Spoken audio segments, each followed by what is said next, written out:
This is Plant-Based Briefing, The Role Meat May Play in Triggering Parkinson's Disease by Michael Greger, MD at nutritionfacts.org. And I'm Marian Erickson. This is the Plant-Based Podcast where I curate a variety of information on plant-based and vegan living, get permission, and narrate it to you here in about 10 minutes or less every weekday.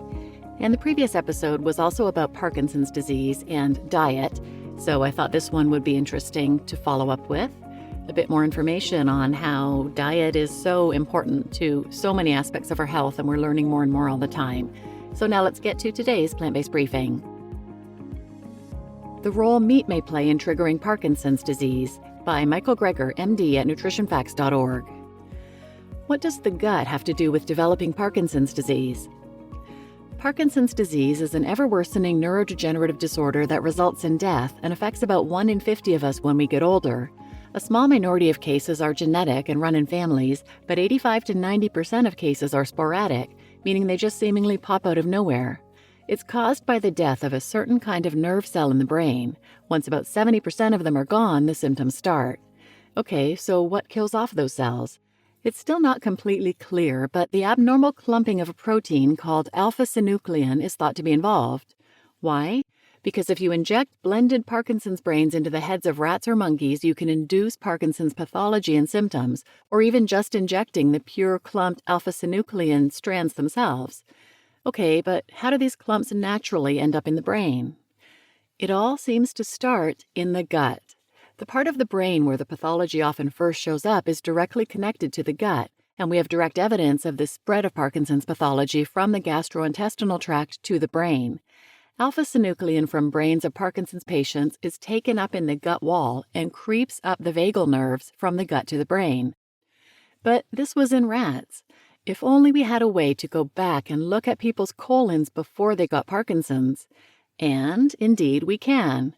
Old colon biopsies were dredged up from people who would later develop Parkinson's, and years before symptoms arose, you could see the alpha-synuclein in their gut. Research supported by the Michael J. Fox Foundation has found that you can reliably distinguish the colons of patients from controls by the presence of the Parkinson's protein lodged in the gut wall. But how did it get there in the first place? Perhaps vertebrate food products as a potential source of prion-like alpha-synuclein.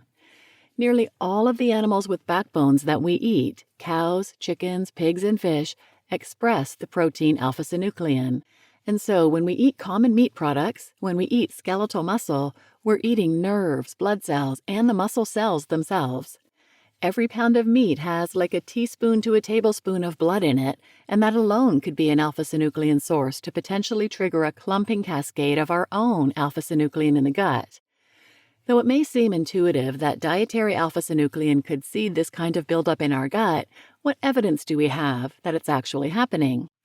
These are pretty interesting data. There's a surgical procedure called a vagotomy in which the big nerve that goes from your gut to your brain is cut as an old-timey treatment for stomach ulcers. Would cutting communication between the gut and the brain reduce Parkinson's risk? Apparently so, suggesting that the gut-to-brain vagal nerve may be critically involved in the development of Parkinson's disease. Now, of course, many people regularly consume meat and dairy products, but only a small fraction of the general population will develop Parkinson's. So there must be other factors at play that may somehow provide an opportunity for unwanted dietary alpha-synuclein to enter the host and initiate disease. For example, your gut becomes leakier as you age, so might that play a role? What else makes your gut leaky? Dietary fiber deprivation has also been shown to degrade the intestinal barrier and enhance pathogen entry. So this all raises possibilities for food-based therapies. Parkinson's patients have significantly less prevotella in their gut, a friendly fiber-eating flora that bolsters your intestinal barrier function. And so low levels of prevotella are linked to a leaky gut, which has been linked to intestinal alpha-synuclein deposition. But fiber-rich foods may bring prevotella levels back up. Therefore, by adopting a plant-based diet, in addition to getting the beneficial effects of phytonutrients, it's possible that increasing overall fiber intake may modify the gut microbiome and gut leakiness in beneficial ways. So, does a vegan diet, one with lots of fiber and no meat, reduce risk for Parkinson's disease? Parkinson's does appear to be rare in quasi-vegan cultures, with rates about 5 times lower in rural sub-Saharan Africa, for instance. Now, all this time, we were thinking the benefit seen for Parkinson's from plant-based diets was due to the antioxidants and anti-inflammatory nature of the animal-free diets. But maybe it's also due to the increased intestinal exposure to fiber and decreased intestinal exposure to ingested nerves, muscles, and blood. You just listened to The Role Meat May Play in Triggering Parkinson's Disease by Dr. Michael Greger at nutritionfacts.org. And I'm your host, Marian Erickson. Wow, this is amazing. I wonder how long it will take for everybody to get on board with the benefits of a whole food plant-based diet. They seem to be never-ending, and more are being discovered every day.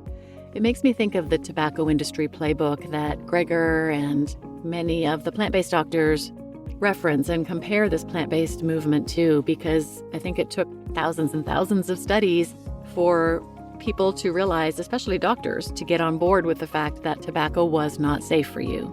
So kind of the same thing happening here. The food industry sows confusion, so people throw up their hands and say, well, I don't know what to eat. I guess everything in moderation. But the science really does show otherwise. It shows the benefits of a whole food plant-based diet. Check out episode 92 if you're interested, called No Purveyor of Unhealthy Products Wants the Public to Know the Truth, also by Dr. Michael Greger at nutritionfacts.org, and I'll post a link to that one in the show notes. So please share this episode with anyone who might benefit, and thanks for listening.